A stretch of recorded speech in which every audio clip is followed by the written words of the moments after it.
Hello and welcome back to another episode of Your Queer Story. I'm the caterpillar who never made it into a butterfly, Paul Hobbs. And I am not a caterpillar. I've been too thrown off by Paul repeatedly trying to figure out a good intro for him so he didn't have to bore you all to death with the same intro week after week. I'm not a scripted comedian. I just talk and it's funny, okay? Is it, though? When people say we're funny... Listen, at your wedding, I had 3 different people approach me and tell me that I was the funny one in the podcast. Yeah, so. I know.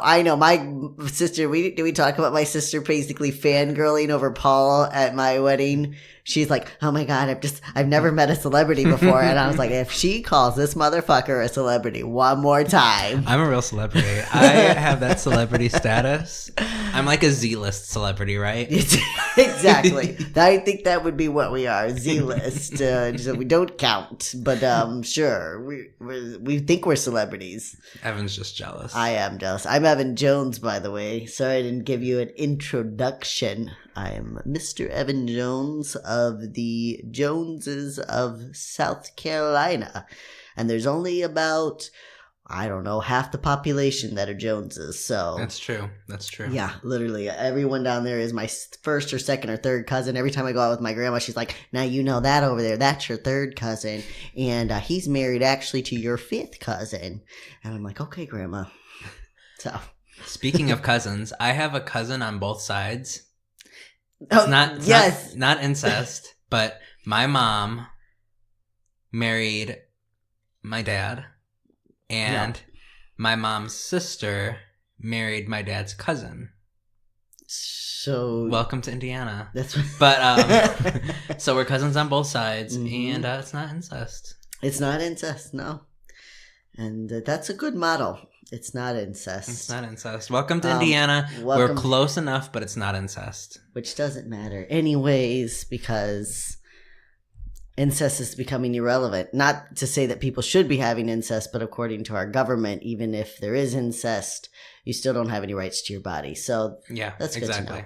To know. So you guys should check out our online store because it's open. It is open. We are officially open for business for all your needs and desires and wants.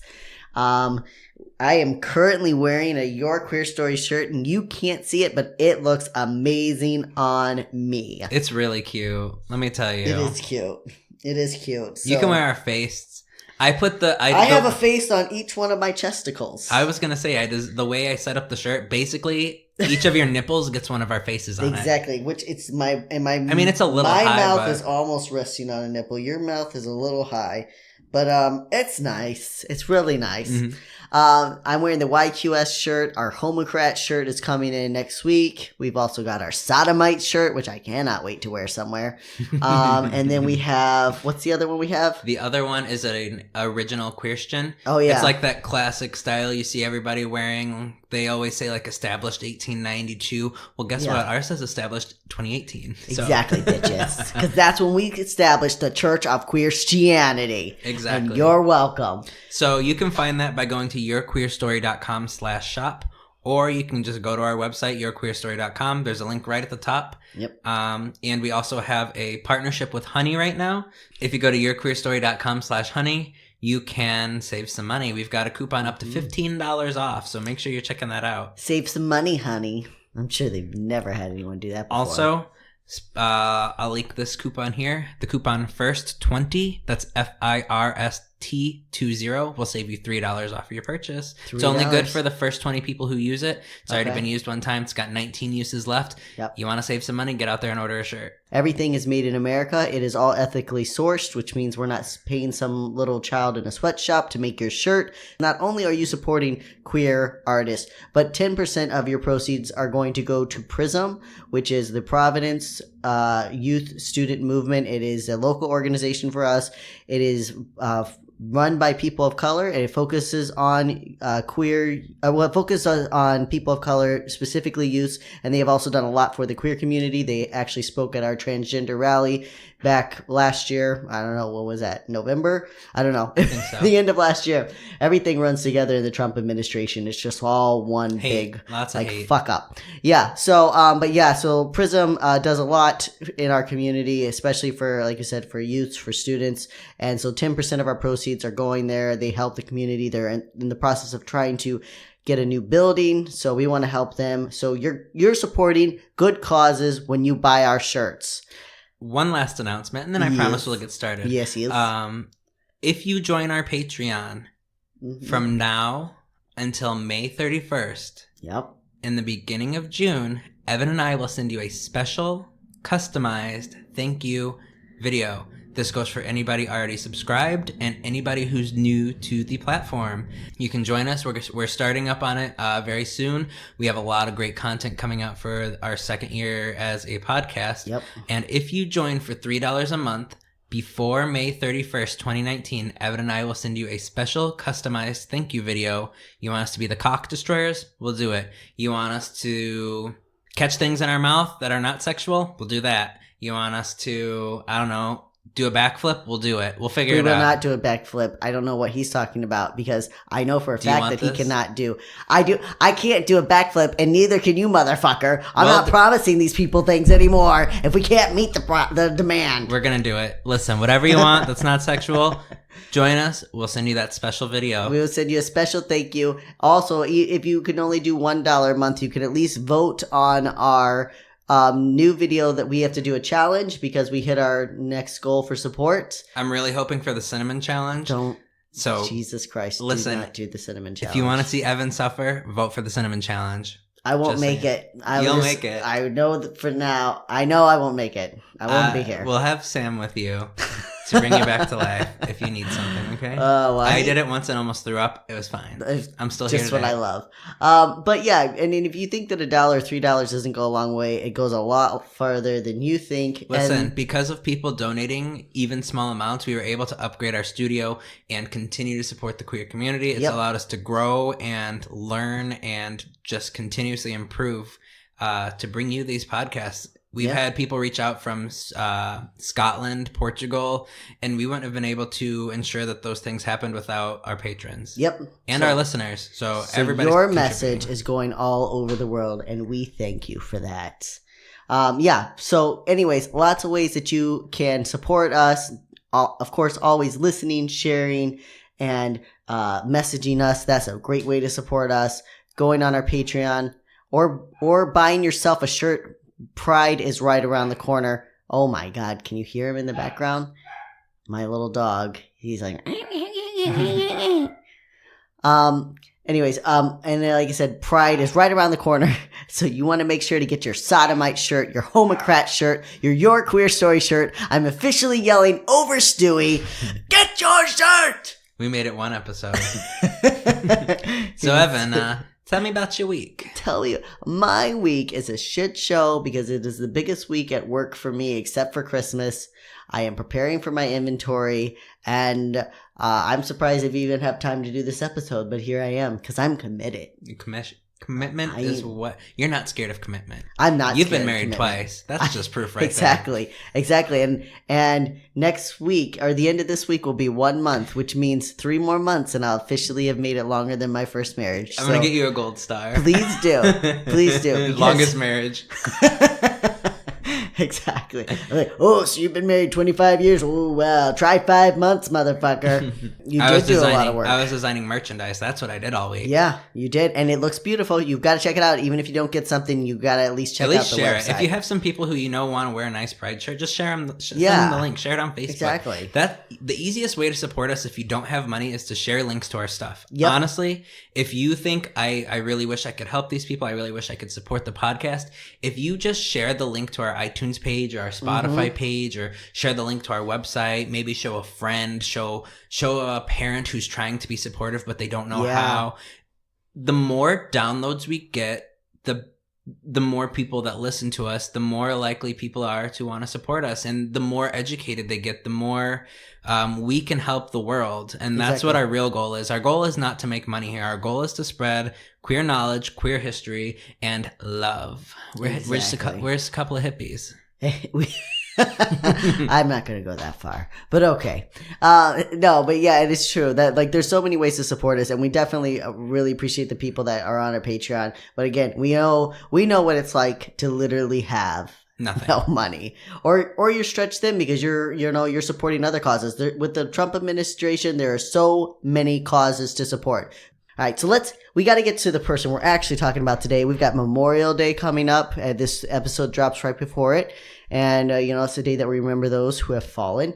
So I think it's pretty fitting that we're going to cover a former soldier who served for 20 years. Not only a soldier, a Navy SEAL. A Navy SEAL. The baddest of the baddest bitch. Yeah, exactly. So we're going to, we're going to talk a little bit about the Navy SEALs and just like what they do. But so the person we're covering this in today is Kristin Beck. She is, like we said, a former 20-year Navy SEAL. In keeping with our May theme of current people, which we are going to be covering current people, our last episode will be on George Takei. So tune in next week if you want to learn more about him. And current people making history. Today we are covering American hero, Iraq war veteran, and transgender advocate Kristin Beck.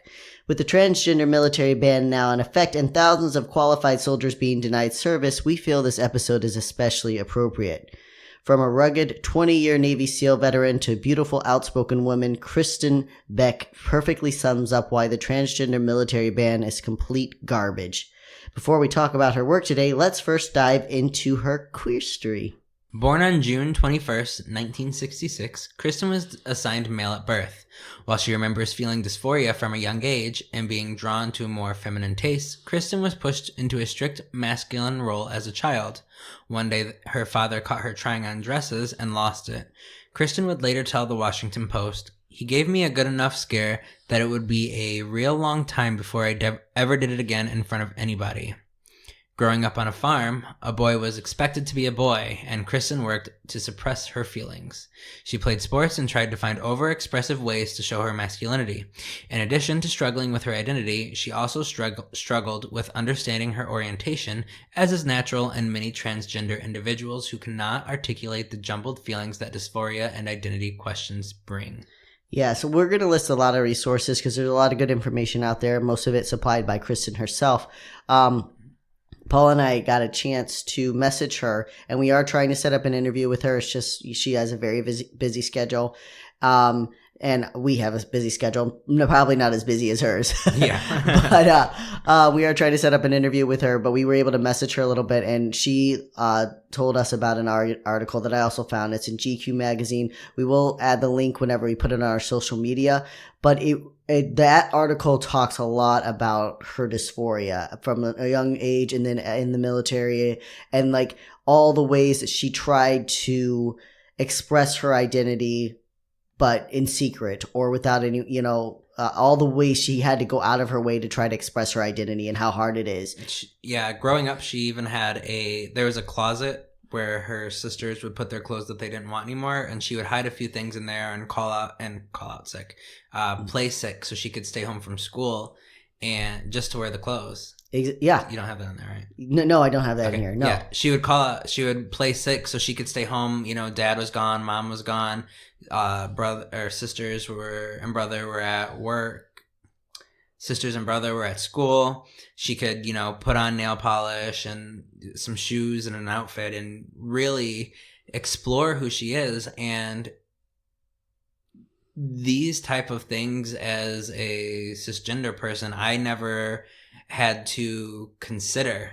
I didn't, you know what I mean? Like, oh, you're trans, great. Like, you accept, like, good for you. I'm so happy for you. But I never thought about the battle that goes on behind the scenes. I mean, I did, but never to that extent of like pretending to be sick and like sneaking to wear outfits like that.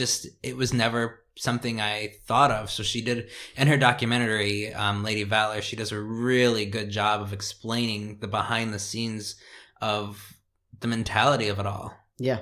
Yeah, and you hear it in a lot of people, and you don't have, we're going to talk in a second, like, you don't have to have dysphoria to be transgender, and not everyone has these stories, but a lot of people do. A lot of people have the stories. I mean, Caitlyn Jenner, I mean, not to compare the two, but Caitlyn Jenner also talked to him when she was coming out about the same things as a young person, how she would sneak around and she would try on her mother's clothes, and it's a way that you really feel valid. I mean, I was way too scared to ever try on my brother's clothes, but I remember how much I wanted to. I remember how much I wanted, like I would get so invested in them getting dressed because I wished that I could be the one that was getting dressed, Would you always like help make sure they were all done up? Oh yeah, especially when my brothers were younger. Now as they got a little older, they wanted to dress themselves. But when my little brother was little, I mean, I even remember laying out his outfits for Sunday church because I just liked coordinating the outfits, and I would think about putting them on, but I knew I would have hell to pay if I put them on. So you never snuck as like a child? Were you ever home alone and snuck? I was way too scared. If I had been caught wearing a pair of pants, like literally. Even as a child? What do you mean? Like, I don't know, like 12, 13? If I had been caught wearing a pair of pants at 12 or 13, I would have been beaten. Oh my God. Yeah, I would have been spanked black and blue. Meanwhile, so let me tell you, just to add an element to this story, I remember very, very, very clearly, I was 6 years old, and I remember because my great-grandmother passed when I was 8. I was 6 years old, and I asked my mom to make me a girl, and she did my makeup, she put I had like a little bit longer hair on top, so she like combed it over to the side, she put mascara on me, lipstick, and one of her shirts, and I wore it, it was down to my feet, she was an adult, I was a child, and I put on a pair of her shoes, and I just walked around, and I remember my great grandma, she literally looked at me and she was like, "Oh, look how pretty you look." So the comparison of the worlds that we grew up in, it's so different. Yeah. It is. It's very different, but that's why you have a great relationship with your mom. That's why your mom is the best. And that's what you should do. I mean, I don't know. No, I mean, I think today we're coming to a point where like people are, at least the younger generation is more accepting. Like if they're accepting, like if my kid comes out as transgender, I'm going to love them just the same. But I think especially at that age, there might have been fear. Like what if my kid is trans? What if he wants to transition? Your mom could have been thinking that. I don't know. But she didn't let that stop her from letting you explore. No, she didn't care. She was like, "Great, let's do it. You want to put on you want to wear a dress and some heels? Let's do it. Let's see if you like it. If you like it, you like it. If you don't, at least you had fun." And that's what you do. That's all you have to do. Let your kids explore. Let them figure it out. Because when you don't... And guess what? I'm still gay, but... It's still gay, but that's not the reason. Exactly. I remember as a little kid, also, another story. I know I'm making this a lot about me, sorry. But I remember being at Walmart, a little kid, and I would go to buy underwear, and I would just look at the packaging because the male underwear has all the bulges. That was my favorite. Oh, I need to buy some new underwear, Mom. As a child, not as I've always known. It's going to be there regardless. It's just going to come down to how you react to it. So, no, but your kids' identity, their orientation, it's going to be there regardless. It's going to come down to how you react and you respond to it. So if you're going to have a reaction, like my parents would have had, like Kristen's dad had, you're going to get your kid. All you're doing is suppressing your child and causing them trauma and mental anguish. Mental pain that they don't need. And we don't even get into it as deep, but when you listen to her story in Lady Valor, you see the extreme mental anguish of trying to hide who you are. And that's one thing. Okay, so I heard Navy SEAL. I was like, this is a badass bitch. She has no issues of like, she's so strong. She was she's done so much. She's trained. She's a strong soldier. And then when you listen to her story, listening to her speak will do it much more justice than we do. I really recommend checking out her documentary. Yeah. But it just makes you understand so much clearer what it feels like. Yeah. And it's just like I said before, as a cisgender man, that's not something I ever took into consideration. Yeah. I didn't understand that there was a whole other element to it. Hey Christians, today's episode is brought to you by Honey, the incredible browser extension. Honey searches the web for you and automatically applies the best coupons to your order. I have personally saved a ton of money using this extension. When we upgraded our audio equipment, we saved around $20. That was just one purchase. The average Honey user saves $30. How could Honey be any better, you ask? Honey now offers exclusive coupons for the Your Queer Story merch shop, so make sure you check it out while you shop for your new swag. To learn more, visit yourqueerstory.com/honey. Again, that's yourqueerstory.com/honey. So we got to get back to the script, but we want to pause a moment and explain the term dysphoria. Not only because it is helpful in being an ally to our trans siblings, but also because it is the very word that is at the root of the Trump administration's military ban. According to Webster's dictionary, the term gender dysphoria means a distressed state arising from conflict between a person's gender identity and the sex the person has or was identified to having at birth. A person does not have to have dysphoria in order to be transgender, and every case of dysphoria varies in its intensity from person to person. Some people are able to manage their dysphoria through counseling, while others may need further treatment. Some people have dysphoria sporadically, while others feel it on a daily basis. And some individuals have never struggled with gender dysphoria at all. Some of the characteristics of gender dysphoria are laid out by the American Psychiatric Association. The gender conflict affects people in different ways. It can change the way a person wants to express their gender and can influence behavior, dress, and self-image. Some people may cross-dress, some may want to socially transition, others may want to medically transition with sex affirmation surgery and or hormone treatment. Socially transitioning primarily involves transitioning into the affirmed gender's pronouns and bathrooms. People with gender dysphoria may allow themselves to express their true selves and may openly want to be affirmed in their gender identity. They may use clothes and hairstyles and adopt a new first name of their experienced gender. Similarly, children with gender dysphoria may express the wish to be of the opposite gender and may assert they are, or will grow up to be, of the opposite gender. They prefer or demand clothing, hairstyles, and to be called a name of the opposite gender. Medical transition is only relevant at and after the onset of puberty. Right. So again, just hammering home. So, because you hear a lot about gender dysphoria, and here's the reason why. Gender dysphoria is recognized as a medical condition, but not a mental illness. However, the U.S. military has ruled that this condition requires special accommodations, and the Department of Defense now states on their website, persons with gender dysphoria who seek to transition genders require special accommodations from military standards. Individuals who have undergone either hormone therapy or sex reassignment surgery for gender dysphoria will no longer be able to join the military without a waiver, which is no one. So, on paper, it seems like the military is simply disqualifying those who struggle with dysphoria and may not be stable enough to serve, which is how the government always tries to cover things up. Mm-hmm. However, since there are no medical levels or degrees of dysphoria, this puts every single trans person diagnosed with dysphoria under a broad stroke.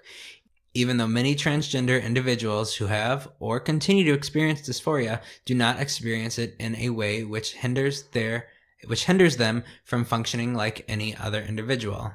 Yeah, because there's no, like we said, there's no degrees. So dysphoria can be anything. There are people who they have such strong dysphoria that it's literally it causes them to self-harm. They can't get out of bed. It's crippling. And then there's people like I've struggled with dysphoria in their, it's like waves of depression or anxiety, like where I'll struggle and I have a bad day, but it doesn't stop me from being able to do my job. It doesn't stop me from functioning like any other person who gets up and they have a bad day because their marriage is on the rocks, or they have a bad day because, they're going through a hard time financially. And I'm not trying to compare those, but I'm just saying everybody has shit they're going through. And for a lot of trans people, dysphoria is just part of the shit that you go through. It's not fun, but it's what you deal with. To say that you can't do your job is bullshit. And because we don't have degrees and levels, they can just say, well, any person who's been diagnosed with this gender dysphoria can't serve. But there's the problem with that.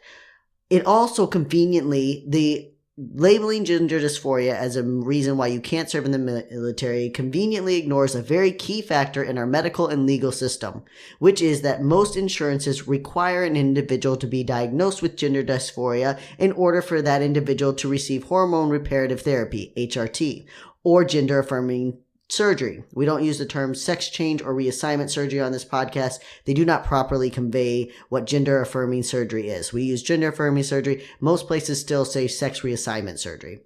Which, ironically, if an individual is diagnosed with gender dysphoria, it can be considered a pre-existing condition, and if the Obama-era rules are struck down, then transgender individuals can be denied any health coverage because of their pre-existing condition that they need in order to get their hormones and their surgery. Let me tell you, the Trump administration will just find any way to shit on people who are not straight, white, oppressed Christian evangelicals. Oh, they're so oppressed. Oh, they God. Are. I don't know what they're going to do.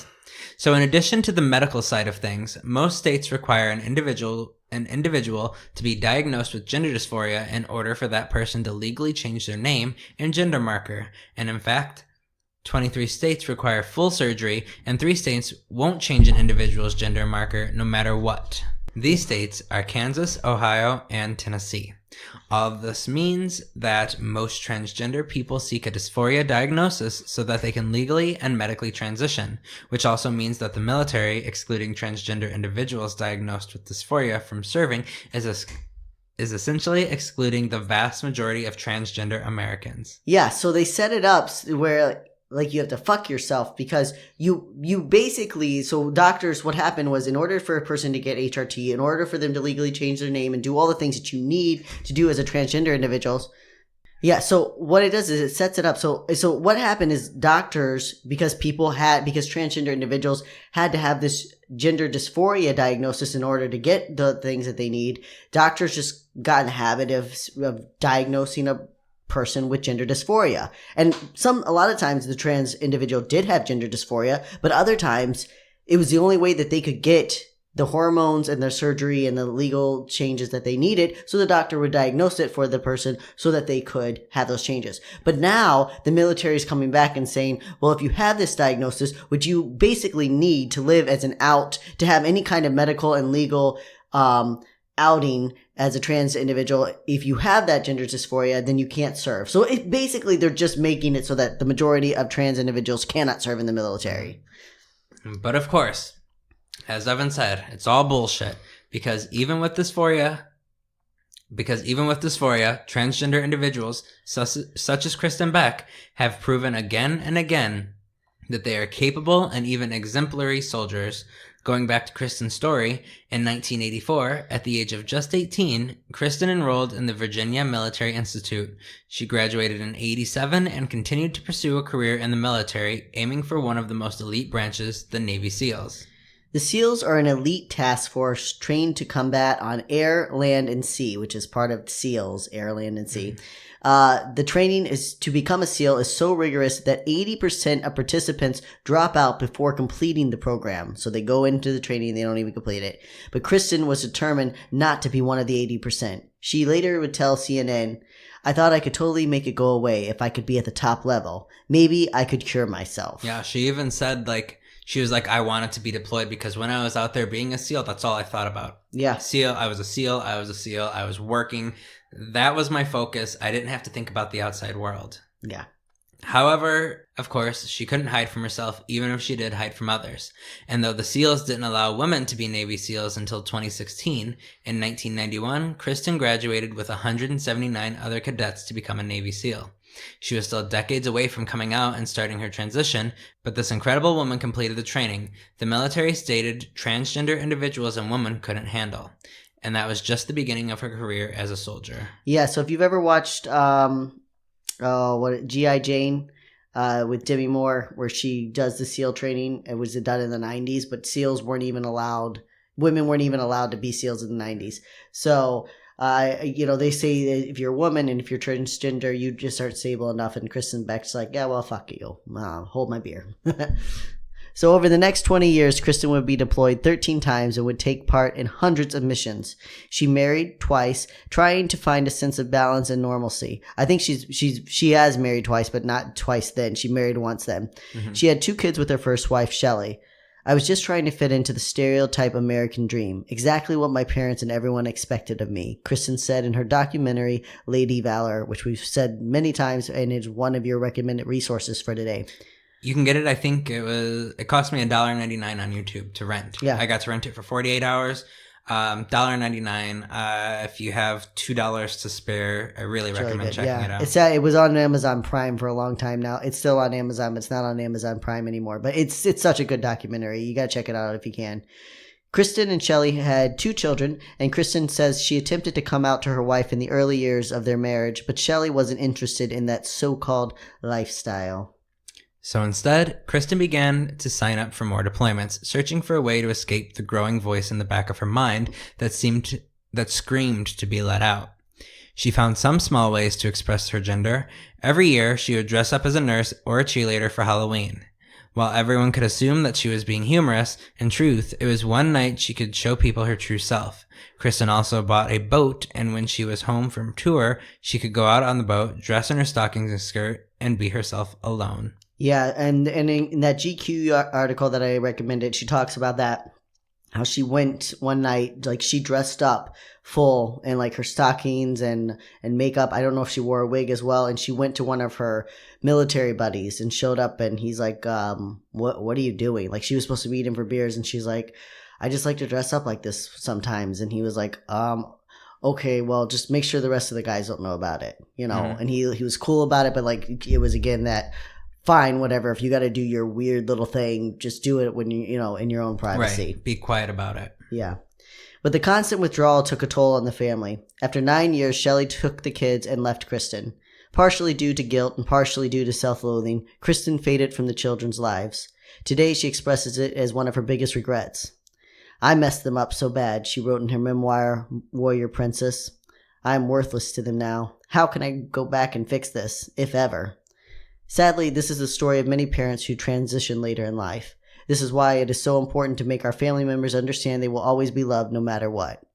And she did mention that it wasn't because of her transition, not saying her kids rejected her because of her transition, but because she couldn't talk about it, because she couldn't go through it when she was younger, and it made her distant, so she was constantly leaving. She felt so repressed and secretive. She, a lot of times stated that she was like an angry bearded Viking, and she was so strict and angry, and it wasn't anger at anyone. She just couldn't. It was just the fact that she had to pretend to be someone else for so long, and it just wore her down and wore her down and wore her down. So the only way that she could cope with it was to drink until she felt numb, and then, you know, she would be angry, and it was just all of those repressed feelings trying to come out. And if she had been accepted from a younger age and just been able to be herself, maybe, you know, it might not have been an issue. Yeah. Well, you can't be close to someone when you have such a huge secret. No, you can't. You can't. Yeah. You can't. No matter how hard you try, no matter what you do, no matter, again, just because I go back because they're two very relevant people in pop culture, but like Caitlyn Jenner, married for 25 years. I don't know what their marriage was like. It seemed like they had a happy marriage, but I do know that when you have to hide such a big part of yourself, you just can't ever be that close. And people have two different extremes, and one of those is just to withdraw completely. And Kristin would talk about how she felt like if she was doing her kids a favor to kind of just be out of at the time, she thought she was doing them a favor by being out of their lives, and now looking back, she wishes she could do it differently. But I mean, again, that's what happens when you force people into a closet. Mm-hmm. That's not the kids. I'm not putting the blame on the kids. They're children. I'm just saying society, when we force people to hide who they are, it has these ripple effects down to our families. So by her early 30s, Kristin was alone and wishing for death. In Lady Valor, Kristin explains that the part of the reason she was such a good soldier was because she didn't fear death. In fact, she welcomed it. And Kristin was a fantastic Navy SEAL by military standards. She earned the Bronze Star, the Purple Heart, and over 25 other service medals. She rose through the ranks to Senior Chief Petty Officer and served on the top Navy SEAL team, Team 6. This was the same unit that would take out Osama bin Laden just a few months after Kristin retired. And yeah, she did talk a lot about how she was like, they called her at the time the cavemen because she would just run into these caves and shout for, out for the Taliban. Like, and she would didn't just care. run straight through. Just straight through. And everybody care. else was scared and she just charged in. No fear. No fear. Well, I mean, it was no fear because she wanted to die because she couldn't be herself. Right. If you don't care if you live, then what is death? Right. Yeah. But while Kristin was injured several times during her service, broken ribs, strained discs, dislocated shoulders and knees, and a scarred arm from a rocket. She's actually 90% disabled now because of she basically listed off everything that she had broken in her documentary. She was like, fingers, this, I'm pretty sure she said every bone in her body. It was insane. She never found the escape she sought in death. She managed to live through it all. So one night in 2011, she began drinking heavily and wondered if she should end it all. Business Insider wrote, "Will I ever be able to be me?" she asked herself, and just kept looking at her gun resting on a shelf. "Take it and just get it done with now. You don't deserve to be alive." She picked up the pistol and examined it, but then reconsidered. There's still so much out there to do, she thought, and put the gun down. Wow. And there was so much left to do. In 2011, Kristin Beck retired from the military. Just 2 years later, she published her memoir, Warrior Princess, with the help of psychologist Anne Speckard, and finally came out as a transgender woman. Now, she retired from the military, but she was still working. She was still working for the Pentagon, so she just retired from being a Navy SEAL. Since then, Kristin has been a nonstop vocal advocate for LGBTQ rights and especially transgender veterans. She ran for a congressional seat in 2016, but came in second place to Maryland's Steny Hoyer. I don't know. That's how his name's spelled. I didn't misspell that. She has appeared on countless networks and platforms to speak out against the injustices against the queer community, and she has publicly taken Donald Trump to task over his flagrant anti-trans agenda. And also in her documentary, she talks about how when she first came out, the only place that she could go that was safe was gay bars. Yeah. And she said she would go there, and she said she got a mixed reaction. Of course, you've got the people who are understanding and they want to welcome her in the community. But then she said, all she was looking for was a little support. Yeah. She made a very clear statement that was like, listen, as a soldier, I had my backup. I had the people I knew that were going to get me out. I had my, people watching my back. I had this, I had that, I had the other. But when I went to these places, I was alone. I had no one. Yeah. And, I've seen those people at the bar sitting there hoping that someone will come talk to them. But at the time, I just never thought about it. And that's a big regret I have in my life, and something that I'm definitely going to change in the future, making sure to approach that person and just saying, hey, how's it going? I'm Paul. Yeah. Just welcoming them. They just need they just need something. They need someone there, because as we've done this podcast and I've researched and learned, my eyes have been opened so much to not everybody has a someone. Yeah. Well, I think we have to remember, because we go out to the bars, but these bars are gay bars, and one day we will do a episode just on gay bars, because gay bars are not just a regular bar, not just because they're fun and they're glittery and they have drag shows, but because that is a safe space for our community. It's the one place you go and you don't have to worry about anybody looking at you. You don't have to worry about anybody saying anything to you. I mean, about the fact that you're queer. Right. And what's the unique about our community, people are constantly joining our community at all different points of their life. Yep. So when you see that older, transgender woman or drag queen, or, that shy, boy, girl in the corner, you're not sure, are they a trans guy? Is that a gender nonconforming person? When you see this new person in your community and you think, we can get so cliquey and we don't think about what this person has gone through just to be at that gay bar. And they could be terrified. Exactly. What if somebody finds out? Yeah. This is the only place that they can go. Sitting here with the loud music, sitting and drinking on drink. It's the only place that they can go and know that they're safe. And just take a few moments. Don't make fun of them with your friends. Don't point and laugh. I've seen some older people in the bars, and I've seen people's reaction and being catty, because we can be so fucking catty. You don't know what that person has gone through to get there. Like, it takes so much for people to come out, and people are coming out of all stages and all areas, and they're evolving, and it's just scary and hard, and so we got to think about that. You talking to them could be the difference between them saying, all right, I can finally be myself. This is a community I can join. Or them saying, this isn't, I can never be myself. Yeah. I might as well just give up. Yeah, I mean, it's like we talk about all the time. I don't know what we would have done in Indiana if we hadn't found each other. And I remember, who knows where I would be at today? Who knows?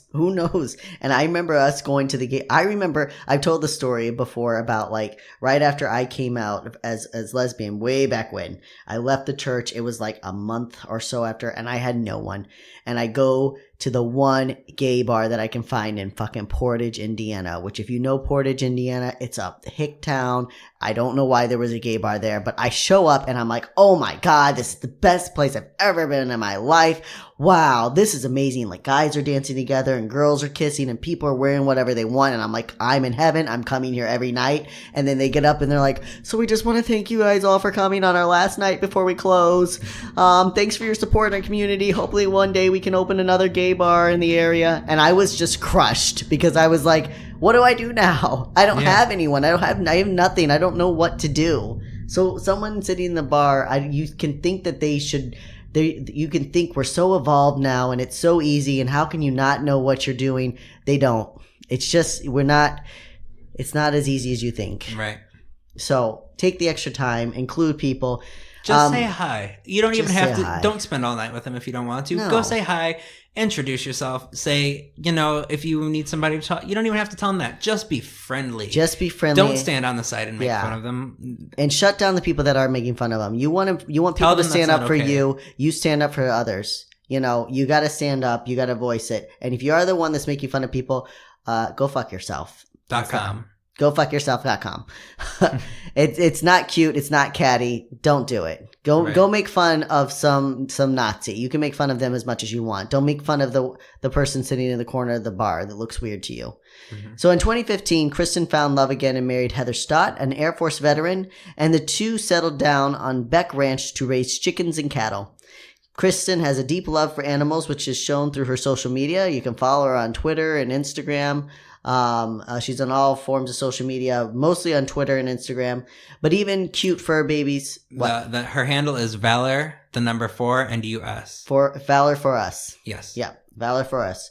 You can follow her on there, but even with cute fur babies to distract her, her advocacy still comes first. Every day, her courage and valor reminds us of what it truly means to serve one's country, even when many in that country try to strip you of the very rights you vowed to protect.